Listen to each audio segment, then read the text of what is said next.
بسم اللہ الرحمن الرحیم۔ ریڈیو تہران سے عالمی خبروں کے ساتھ ہاشم علی۔ پہلے بعض اہم خبروں کی سرخیاں۔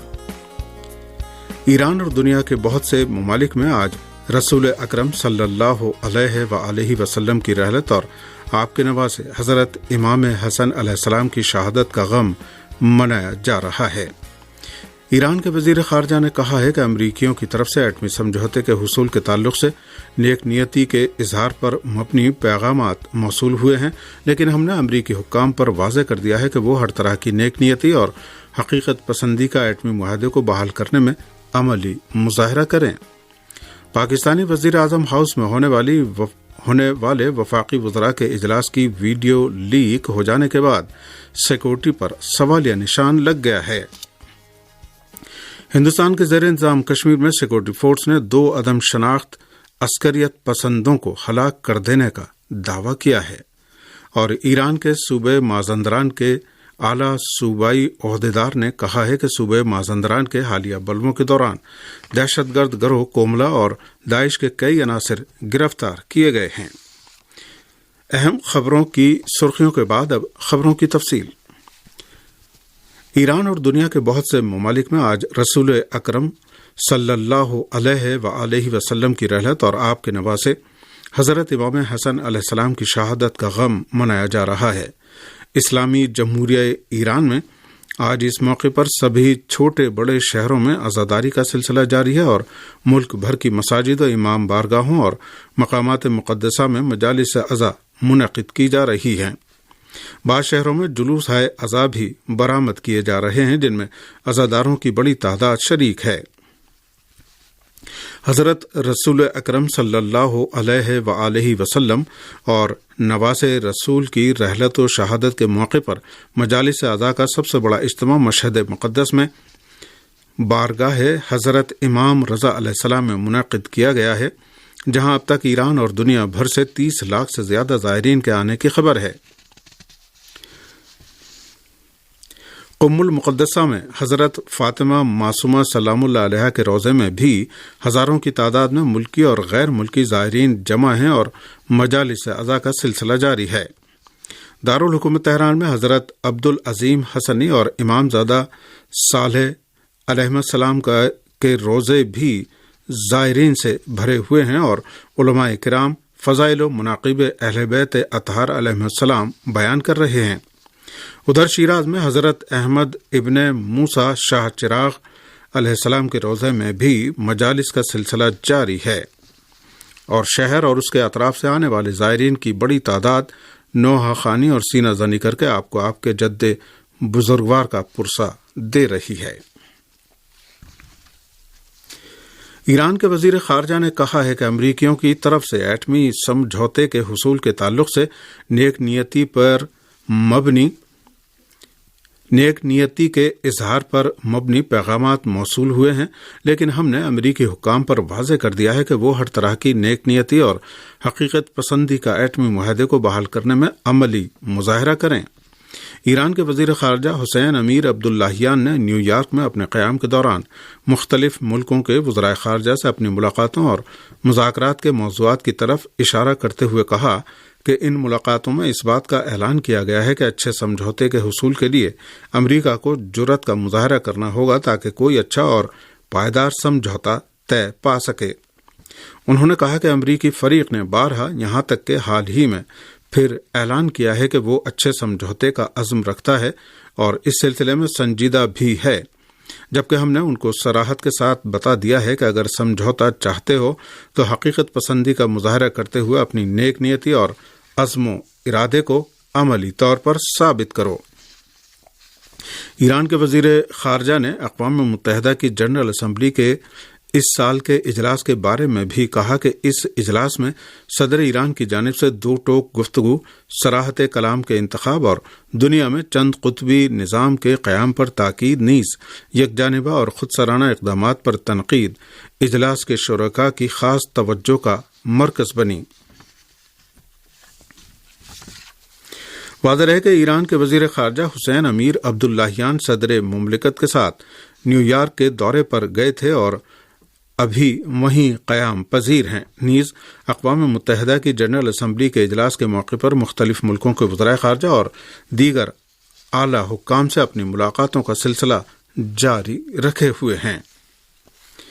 ایران کی وزارت خارجہ کے ترجمان نے کہا ہے کہ امریکہ کی جانب سے ایران کے مواصلاتی شعبے پر عائد بعض پابندیوں کو ہٹانا واشنگٹن کی منافقت کی علامت ہے۔ ایران کی وزارت خارجہ کے ترجمان ناصر کنانی نے امریکہ کے اس اقدام کے بارے میں کہا کہ امریکہ ہمیشہ ہی ایران کی سلامتی اور استحکام کو کمزور کرنے کے در پہ رہا ہے، جس میں البتہ ناکام ہونے کے علاوہ اسے کچھ بھی حاصل نہیں ہوا ہے۔ انہوں نے کہا کہ مواصلاتی شعبے پر عائد بعض پابندیوں کو کم کرنا اور اس کے ساتھ ساتھ حد درجہ دباؤ کی پالیسی کو برقرار رکھنا امریکہ کی منافقت کے علاوہ اور کچھ نہیں ہے۔ یہ خبریں آپ کی خدمت میں ریڈیو تہران سے پیش کی جا رہی ہیں۔ پاکستانی وزیر اعظم ہاؤس میں ہونے والے وفاقی وزراء کے اجلاس کی ویڈیو لیک ہو جانے کے بعد سیکورٹی پر سوالیہ نشان لگ گیا ہے۔ پاکستانی میڈیا کے مطابق وزیر اعظم ہاؤس میں اجلاس کی مبینہ آڈیو لیک نے سیکورٹی اداروں پر سوالیہ نشان لگا دیے ہیں۔ خبروں میں بتایا گیا ہے کہ پاکستان مسلم لیگ نون کی سینئر قیادت کے درمیان مبینہ طور پر ہونے والی گفتگو کا ایک آڈیو کلپ لیک ہو گیا ہے۔ اس آڈیو میں وزیر اعظم شہباز شریف اور ان کے متعدد وزراء کی آوازیں موجود ہیں۔ آڈیو میں سنا جا سکتا ہے کہ وزراء پی ٹی آئی کے استعفوں کی منظوری کے حوالے سے بھی بات چیت کر رہے ہیں۔ پاکستانی میڈیا کا کہنا ہے کہ لیک ہونے والی آڈیو کلپ نے خطرے کی گھنٹی بجا دی ہے اور وزیر اعظم ہاؤس کی سیکورٹی پر سوالیہ نشان بھی لگا دیا ہے۔ ہندوستان کے زیر انتظام کشمیر میں سیکورٹی فورس نے 2 عدم شناخت عسکریت پسندوں کو ہلاک کر دینے کا دعویٰ کیا ہے۔ سری نگر سے ہمارے نمائندے نے خبر دی ہے کہ کپواڑہ میں LOC کے قریب سیکورٹی فورس نے 2 عدم شناخت عسکریت پسندوں کو مار گرانے کا دعویٰ کیا ہے۔ پولیس کا کہنا ہے کہ ہلاک ہونے والے عسکریت پسندوں کی شناخت اور ان کی تنظیمی وابستگی کے بارے میں تحقیقات جاری ہیں۔ سری نگر میں پولیس کا کہنا ہے کہ اتوار کو مجھل سیکٹر کے ٹکری نار علاقے میں 2 عسکریت پسندوں کو اس وقت ہلاک کر دیا گیا جب وہ مشتبہ حالت میں نقل و حرکت کر رہے تھے۔ ان کے قبضے سے پولیس کے بقول ہتھیار اور گولہ بارود بھی برآمد ہوا ہے۔ ایران کے صوبہ مازندران کے اعلیٰ صوبائی عہدیدار نے کہا ہے کہ صوبہ مازندران کے حالیہ بلووں کے دوران دہشت گرد گروہ کوملہ اور داعش کے کئی عناصر گرفتار کیے گئے ہیں۔ ایران کے صوبہ مازندران کے صدر مقام ساری کے پبلک پراسیکیوٹر سید محمد کریمی نے ٹی وی چینل سے خصوصی گفتگو میں مازندران کے حالیہ بلووں کے دوران کوملہ اور داعش کے کئی عناصر گرفتار کیے جانے کی طرف اشارہ کرتے ہوئے کہا ہے کہ خفیہ اطلاعات کی بنیاد پر ان عناصر کی شناخت کر کے انہیں گرفتار کر لیا گیا۔ انہوں نے کہا کہ دشمن نے عام شہریوں کو قتل اور ان کا خون بہانے کا منصوبہ تیار کیا ہے۔ ان کا کہنا تھا کہ جو لوگ بلووں کی کال دیتے ہیں وہ عام شہریوں کا قتل کرتے ہیں اور پھر قتل کی ان وارداتوں کا الزام حکومت پر عائد کرنے کی کوشش اور پروپیگنڈا کرتے ہیں۔ ساری کے پبلک پراسیکیوٹر سید محمد کریمی نے صوبہ مازندران میں خصوصی ججوں کی نگرانی میں خصوصی عدالتوں کے قیام کی طرف اشارہ کرتے ہوئے کہا کہ تیز رفتار تحقیقات کا عمل جاری ہے اور کچھ شرپسند عناصر جو بلوائیوں کی سرپرستی اور ان کو وسائل بھی فراہم کرتے دیکھے گئے ہیں زیر حراست ہیں، جن سے تفتیش کی جا رہی ہے۔ ایران کے بعض شہروں میں حالیہ بلووں اور فسادات کے خلاف قم میں بڑی تعداد میں لوگوں نے اجتماعات کر کے مغربی حمایت یافتہ اسلام مخالف عناصر کی جانب سے قرآن مجید کی اہانت پر شدید غم و غصے کا اظہار کیا ہے۔ رحلت نبی اکرم صلی اللہ علیہ وآلہ وسلم اور شہادت امام حسن مجتبی علیہ السلام کے موقع پر ایران کے شہر قم میں عزاداری کے دستے نکالے گئے اور نوحہ و ماتم کا سلسلہ جاری رہا۔ جلوس ہائے عزا روزہ حضرت معصومہ سلام اللہ علیہ سے رہبر انقلاب اسلامی کے دفتر کی جانب روانہ ہوئے۔ اس دوران عزاداروں نے گزشتہ دنوں بلوائیوں اور ہنگامہ آرائی اور مقدسات کی توہین کرنے والوں کے اقدامات کی سخت الفاظ میں مذمت بھی کی۔ اور ملکی حکام سے ایسے عناصر کو کیفر کردار تک پہنچائے جانے کا مطالبہ کیا۔ ایران کے دیگر شہروں میں بھی بلوائیوں اور ان کے سرپرستوں، خاص طور پر امریکہ، اسرائیل اور دہشت گرد گروہوں کے خلاف مظاہروں کا سلسلہ جاری ہے۔ عراقی فضائیہ کے جنگی طیاروں نے مشرقی عراق میں داعش دہشت گردوں کے ہیڈ کوارٹر کو نشانہ بنایا ہے۔